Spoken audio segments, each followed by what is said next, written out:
Who are you people? They stole his identity. You had me cloned. They stole his family. They made a big mistake. What are you gonna do? Take my life back. Arnold Schwarzenegger, The Sixth Day. Cloned this.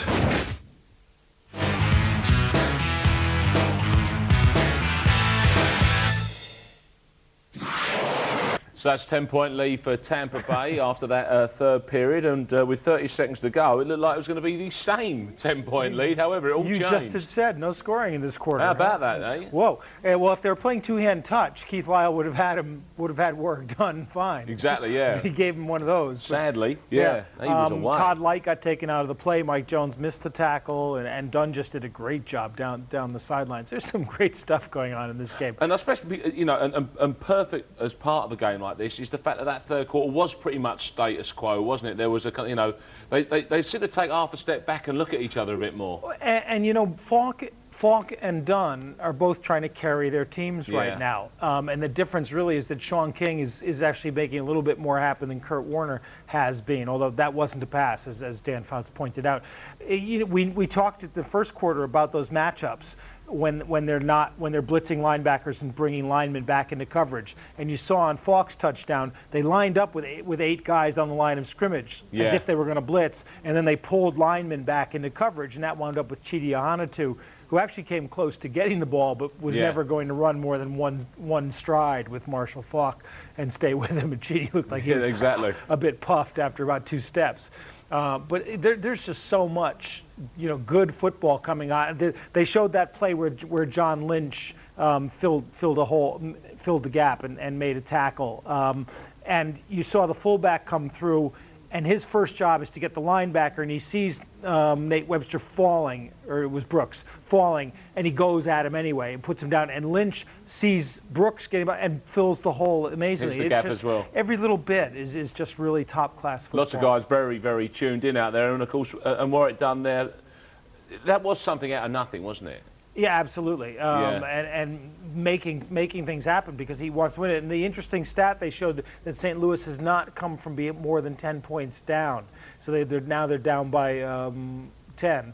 Yeah, that's the big number for them, of course. And as the guys also pointed out, and we'll chat about a little bit later, New Orleans around the corner for them in the last game of the season. Yeah, interesting thoughts to go into, isn't it? For this fourth quarter, it's a 10-point lead for Tampa Bay over St. Louis Rams. How's this one coming out? We can find out now with Dan Fouts, Dennis Miller and Al Michaels inside the Raymond James Stadium. Ray J.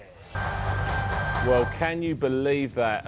In your average game, I should imagine there'd be 6 great moments. There was 437. I counted them in that one, Mike. I can't believe it. You used all your toes for that.